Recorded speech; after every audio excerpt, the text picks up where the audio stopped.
Music. Look at you. Oh.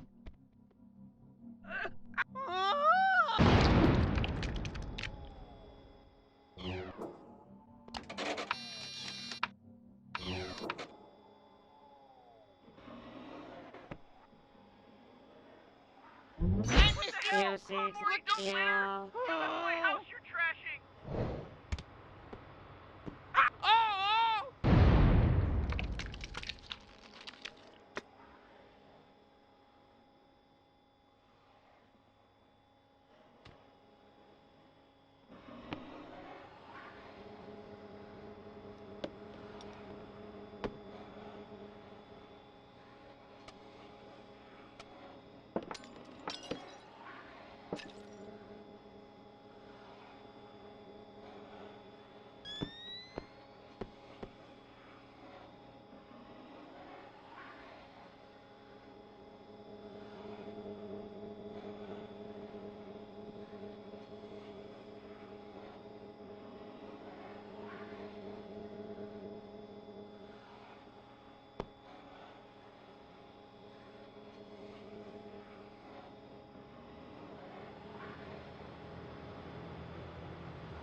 Is that... Oh my god, Troy! I can't believe this! Please, please don't leave me! Troy!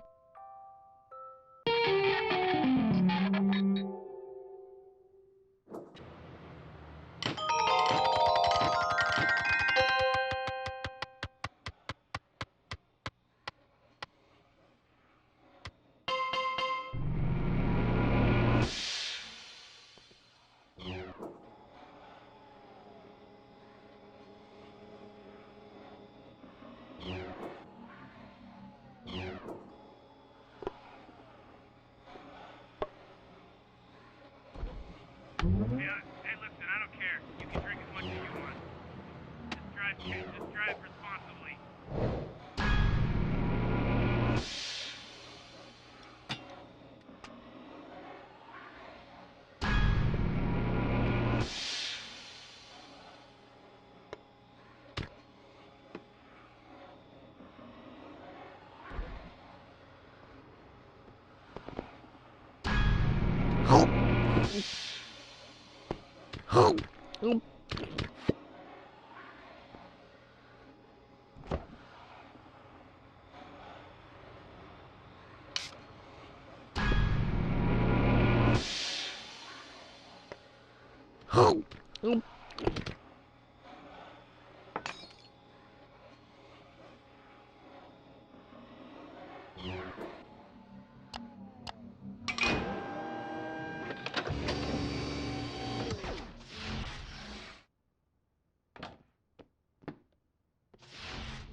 You know what they say, hammers don't hurt people, people hurt people.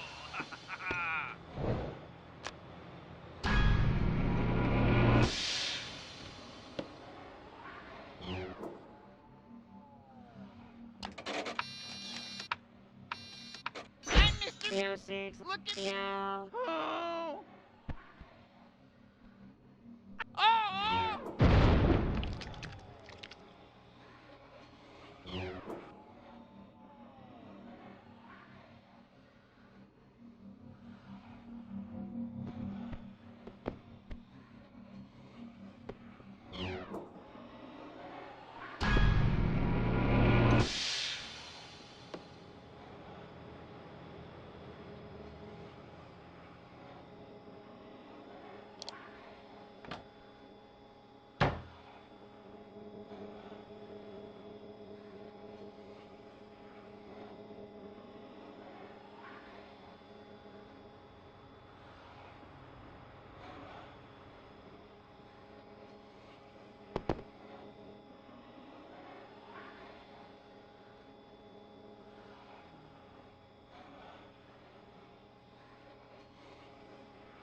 I am the car.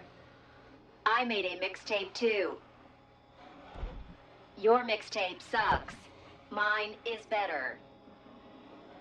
That's why my tape has no music on it. Cassette tapes are for pussies. End of tape.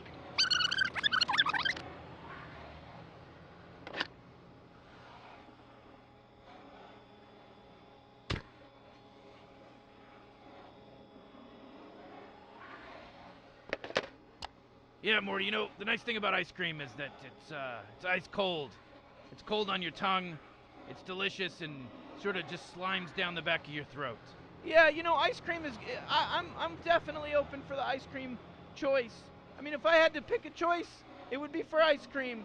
You know, Morty, ice cream's a good choice to pick. It sure is, Rick. I mean, I like it because, like you said, it's cold and it sort of just drips down your throat. You don't even have to swallow, Morty. You can kind of just, like... kind of just like, you know, kind of, you know, and it just goes right down. Yeah, it's delicious. It just goes right down. It's ice cream. I highly encourage everybody to try it. If you haven't tried ice cream, you got to give it a chance. Yeah, you got to give it a shot. You got to give ice cream a shot. If you're listening to this, if anyone out there is hearing this, I mean, this is just a conversation between me and Rick, but if anyone else is eavesdropping on this conversation, like, you should seriously try ice cream if you haven't tried it. Yeah, if you haven't tried ice cream, you gotta give it a shot. I mean, what are you waiting around for? It's not gonna, one cup of ice cream isn't gonna kill you. Yeah, let's be real. You're not gonna die from one cup. I mean, you know, unless you're lactose intolerant. Oh, yeah, of course. You gotta, there's always one of those in the crowd. Man, I wanna try ice cream. I heard it's pretty good. Ah, it is pretty good, Morty. It's pretty good. It's ice cream. You gotta get that delicious taste of ice cream.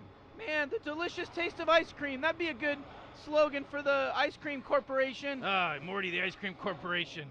Let me tell you that they are in need of slogans. You should have heard their last slogan. What was it? It was ice cream. Come and taste it.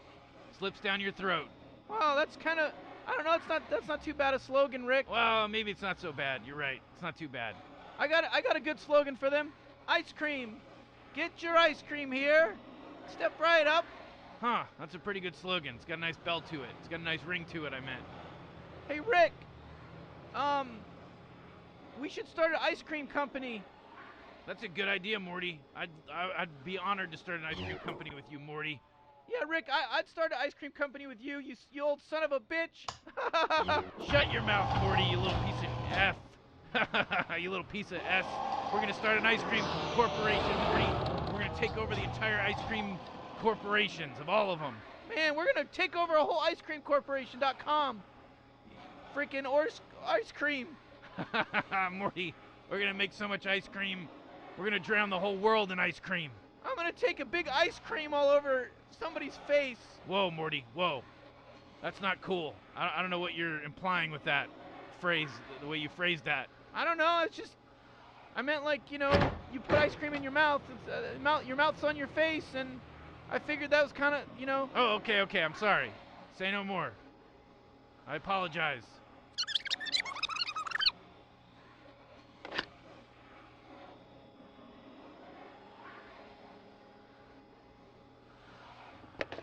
It is a Morty clone, so I guess technically it's a her. I mean, it's a him. It's a he. Not to get locked into the pronoun thing, you know. It's a popular topic these days amongst you millennials. Yeah, you know, Rick, it's pretty crazy nowadays with all that stuff. Yeah, I mean, but you know, you gotta be respectful, Morty. No, I'm totally respectful of it. Yeah, good.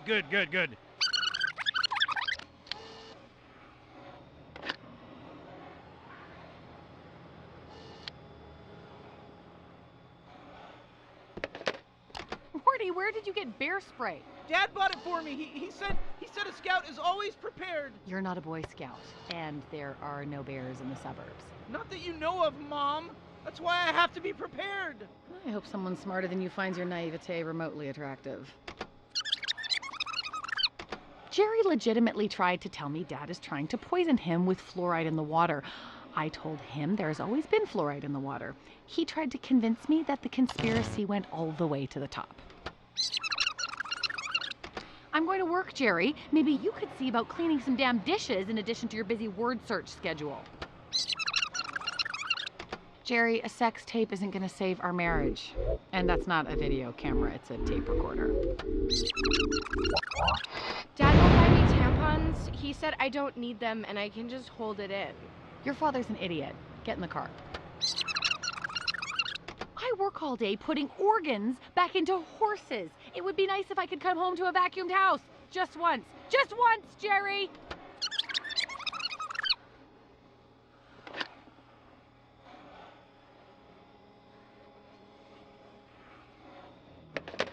Oh, remember Snuffles, Beth?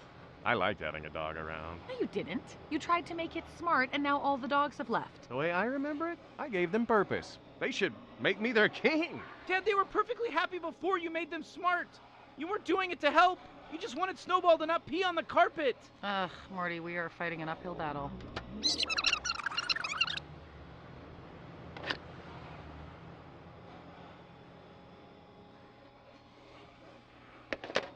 Today, Morty left Ham in the sofa. Again. Hey, Ethan. Thanks for the offer, but I'm actually not into drugs these days. Recently, whenever I take them, I get paralyzed in contemplation of the myriad wonders and infinite complexities of the universe, and I'm a teenager. I really don't need that pressure right now. I could probably hook you up with someone, though. Jerry, did you hide my scrubs again? Hiding my scrubs won't keep me at home, Jerry. Mom, they're in the dryer. How many glasses of wine does it take you to forget you did laundry? My family is such a downer. Between forcing me to deal with their constant existential crises, saving the world from their own fuck-ups, their marriage slowly falling into resentful entropy, and dish duty, there's no way I can keep up with my social life to any sort of respectable degree. I just wish that sometimes I could, escape this social prison. I just think high school was, made to oppress me. Let me tell you about what happened the other day. Hey, Summer, do you have my math book? Mom always gets them confused. You know, it's not like I'm doing calculus here. Get out, Morty! God, don't you ever knock! I could have a boy in here. You know, if you keep talking to yourself in your stupid tape recorder, you'll never have a boyfriend. Get out! I've started to drink tea. It's supposed to center the spirit and make you really present and appreciate the moment, and is less likely to cause wrinkles than sudden life-threatening situations and the crushing responsibility of saving the universe.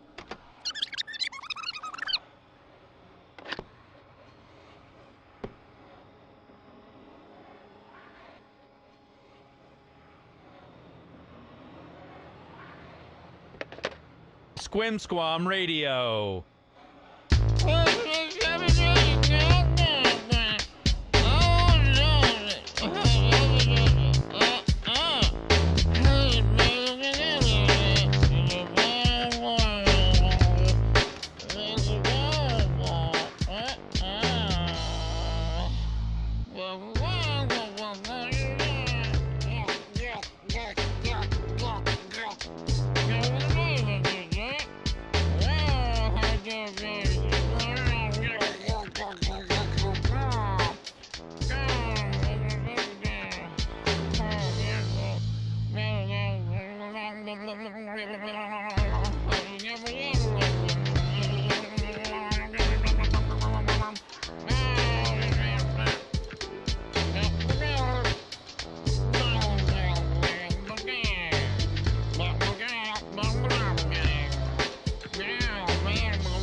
Coming up next, more from Sleep Slurp on W Squim Squam Radio.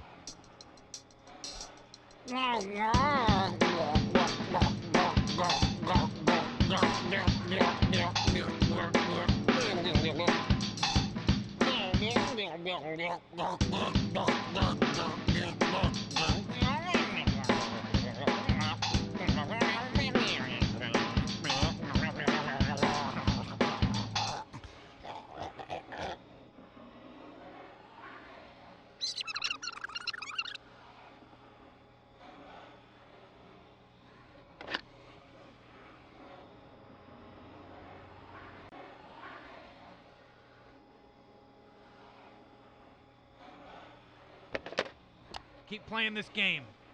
Yeah, keep playing it, Morty clone. I mean, what's the point of ever stopping? Yeah, just keep going.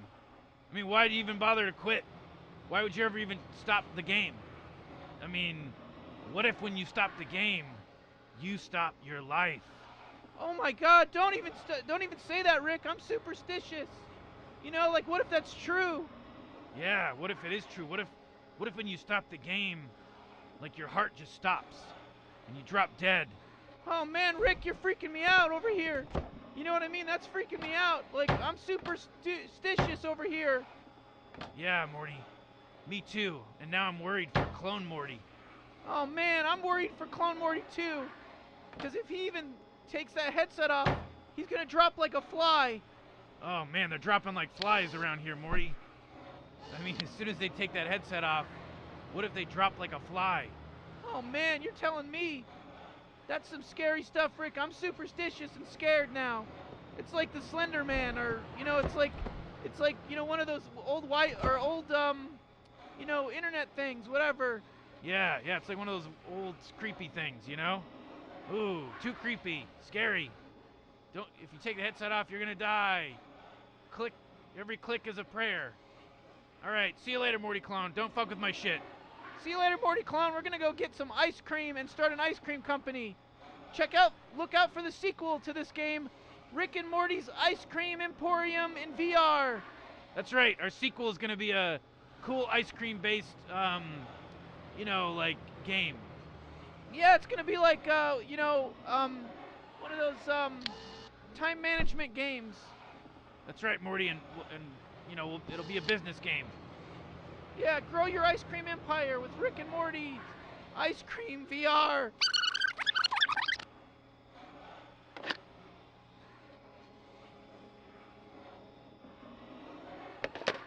I saw Grandpa Rick in the garage with some kind of creepy Morty thing. It looked like my brother, but without a body. Some kind of floating head and hands. What are you talking about, Summer? I haven't seen anything like that in the garage. Mom, I swear I saw it. I think Grandpa was teaching him how to do his laundry. Grandpa can make a portal to another dimension, but he can't do his own laundry? You're being ridiculous, Summer. Wow, what is that thing? Oh my God, Jerry, it looks exactly like you, only it doesn't have a mouth. He's missing Jerry's signature, a moneymaker. You're unemployed. Aw, Beth, look at him. He looks upset after what you said. I think he thinks he's me. It's just standing there spinning. What do you want to do? I'm not touching that thing. Your father probably created it to kill me and take my place. If I touch it, I'll probably die. Don't worry, Jerry. If my father wanted you dead, it would have happened Probably made in already. a foreign country. No offense to foreigners. Gotta be real PC around here. This is a VR game. We're in a very forward-thinking environment. But I did find it in a weird Korean store. Hi, this is 1% Visible. I'm Stephen Barp. The exchange of goods on a galactic scale is no small feat. Even before faster-than-light travel, galactic citizens needed a way to ship physical goods to anywhere in the galaxy. We ordered goods that are unique to specific planets and expect they make it intact to our front doors rapidly. We ship approximately 44 million items in a single galactic standard day. That's Proop Ganoop. Hey, I'm Proop Ganoop, and I'm the manager in charge of Gazorpazorpazon Regional Office number 648.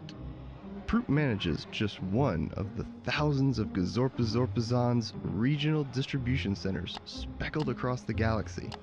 People need all kinds of things, and we hold them here first, and then we ship them out. You got Shebbles, Fnerts, raw Uber berries, everybody loves them. Pretty much anything that's legal, we package and ship here. Our distribution center covers approximately 0.09% of the galaxy. And that's just a single center. Once you combine Gazorpazorpazon's entire network together, you cover almost all of the galaxy. The scale of their operation is truly stunning.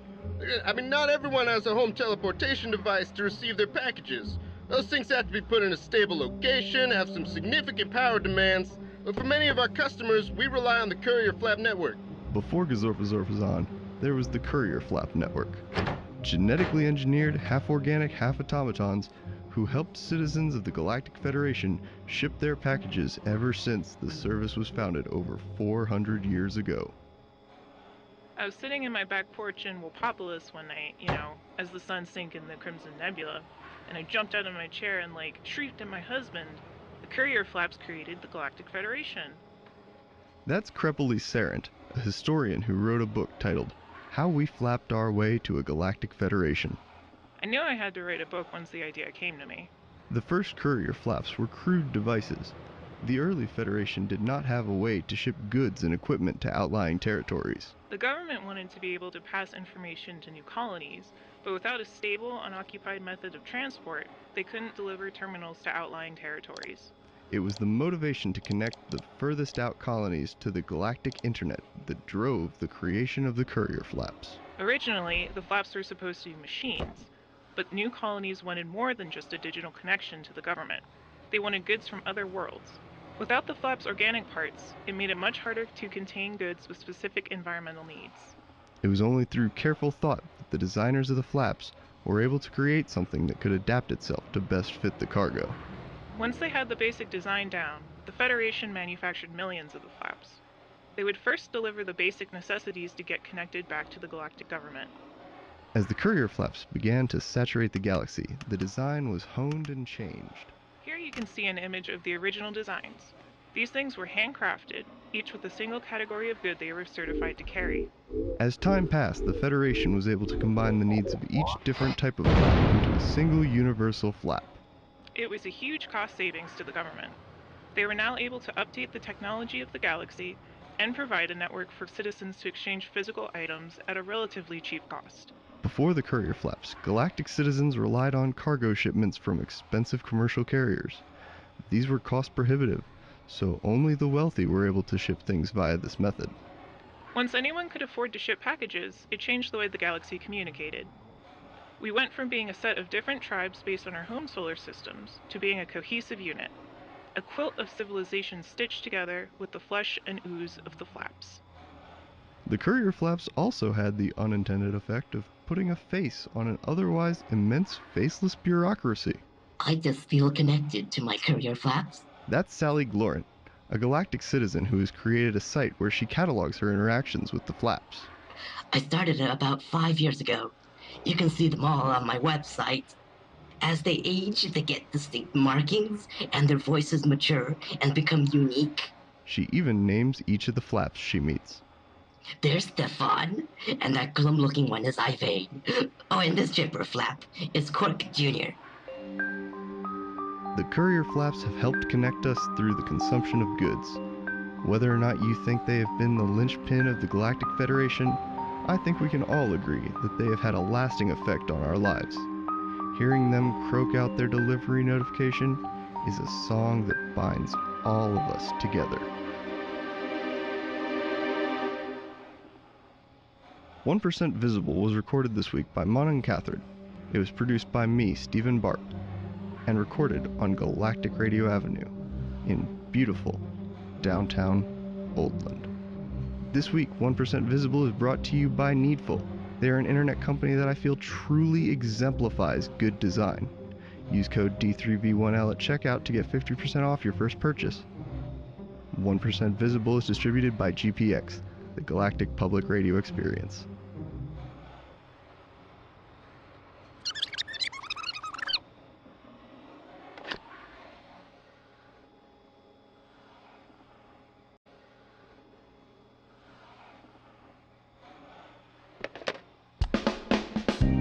Hello there, this is the radio you've always wanted to know about, W7 Radio.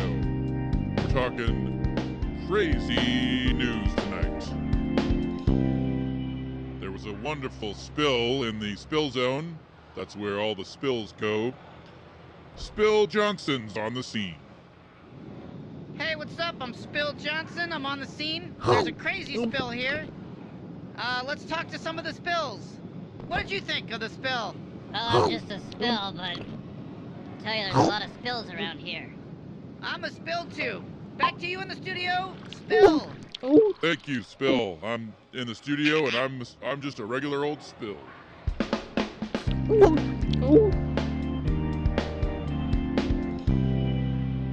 Two people jumped off a bridge, and when I say bridge, I mean a little tiny rock, and they're fine. They landed on their feet, and that happened in the spill zone.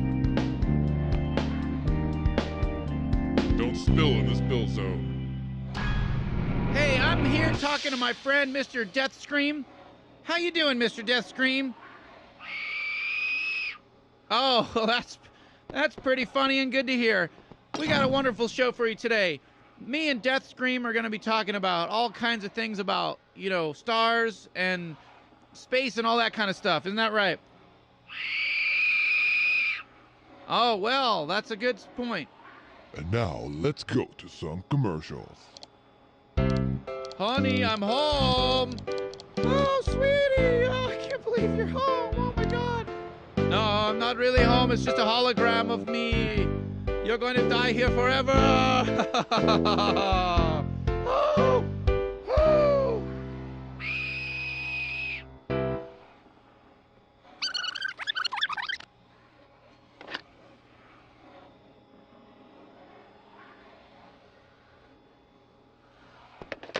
Hey, check out this thing. It's a cassette. And like they're like they have matter, right? And like it has mass, and when I like to look at cassette. And I like to see kind of what they're made of. Sometimes maybe I pick it up and maybe I throw it. And, I once juggled with a cassette.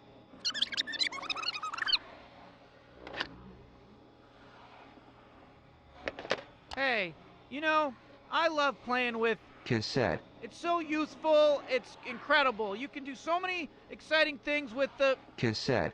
I always go biking with the cassette. Because you never really know when you'll need the cassette to defend yourself from all of the schmlimflop bears in the forest.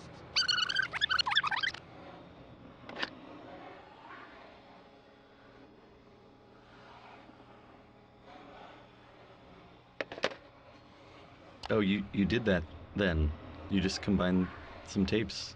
And now we're here. You combined some tapes, and we did not expect that. No, I mean, there's lots of things to combine in this game, like a lot. And then you decided to take two tapes, and then you combined those. I mean, I thought we had an agreement here from a developer to player that, you wouldn't cross that line. Like, we had set up, there was a lot of fun things you could have done. Yeah, and then you decided to find a tape, and then another tape, and then you decided, in your infinite wisdom, to combine those tapes. We stayed here late to think about what would happen when tapes become tapes. And now we're here. Yeah, I mean, you brought us here. This is like tapeception. I mean, everything kind of slowed down at this point. I mean, you kind of like slowed down everything. It's kind of dark in here. Yeah, I mean, is time going the right speed? This is like when you've Googled all the things you can Google and there's no more web pages left. Are you sure? It's not like when you Google? Oh. Is it more like that? When you're like, I got a tape, and then I added a tape to it, and now I've got like this other tape, but it's really just a tape of a tape? We're at VR Bedrock. This is it. It's cold and damp. Yeah, I mean, like literally this is as good as gets right here. Just tapes of tapes. You did it. Congratulations. Yep. Yeah, I really hope that like this was like the first two things that you put together and you're like, yeah, of all the things, two tapes.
Clone Morty, you're finally back from your little bathroom adventure. Listen, I need to upgrade the car for a very important outing that I don't want to get into right now. Anyways, I'm gonna need you to plug the seed into that seed-shaped hole in the engine area.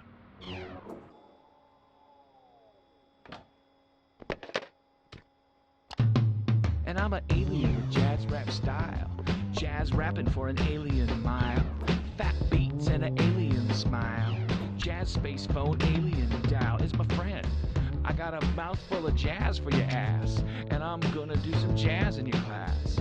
I'm little bitty alien man. Got the funky fresh alien pan. From the notes to the mouth with the plan. I got the alien jazz beat plan. And I'm an alien with jazz rap style. Jazz rapping for an alien mile. Fat beats and an alien smile. Jazz space phone alien dial. Funky fresh shit. Fat beats and the planet goes fat beats to the space to the face. Fat beats to the ace to the place.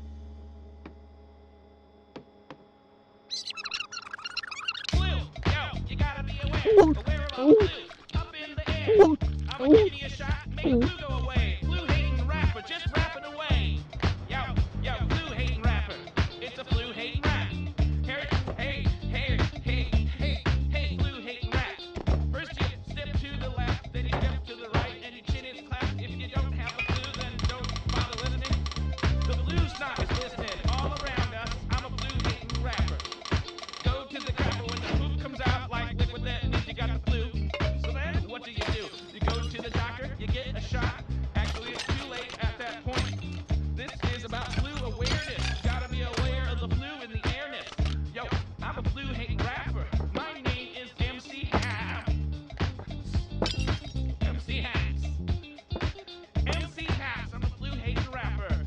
Don't need a keeper, don't need a trapper. I'm not a student here, I'm a person you hired to dance in the fire of flu awareness. It's a blue hating rap. Hey, blue hating rap. First you step to the left, then you step to the right, and if you don't have the blue, then don't bother listening.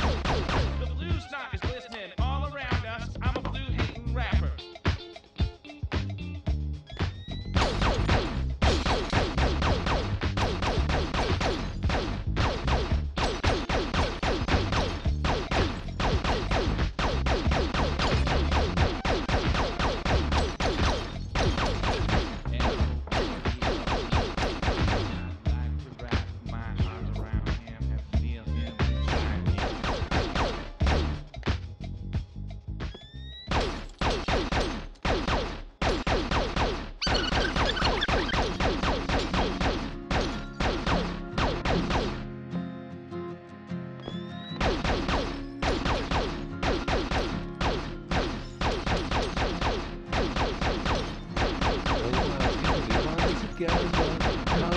Without hatred, stars like diamonds in your eyes.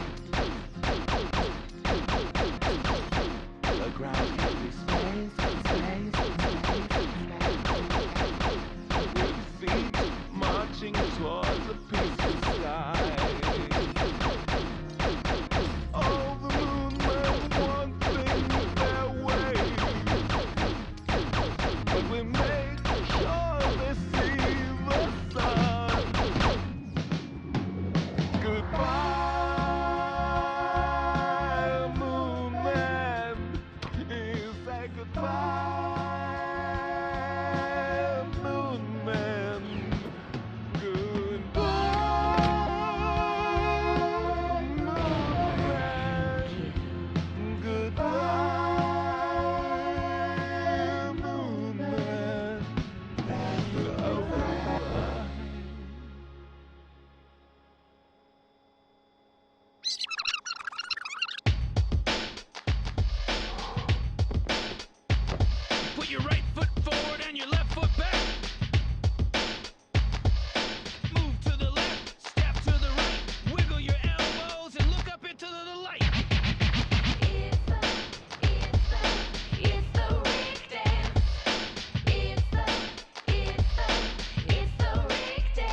It's the Rick dance, all right? Oh, whoa, man.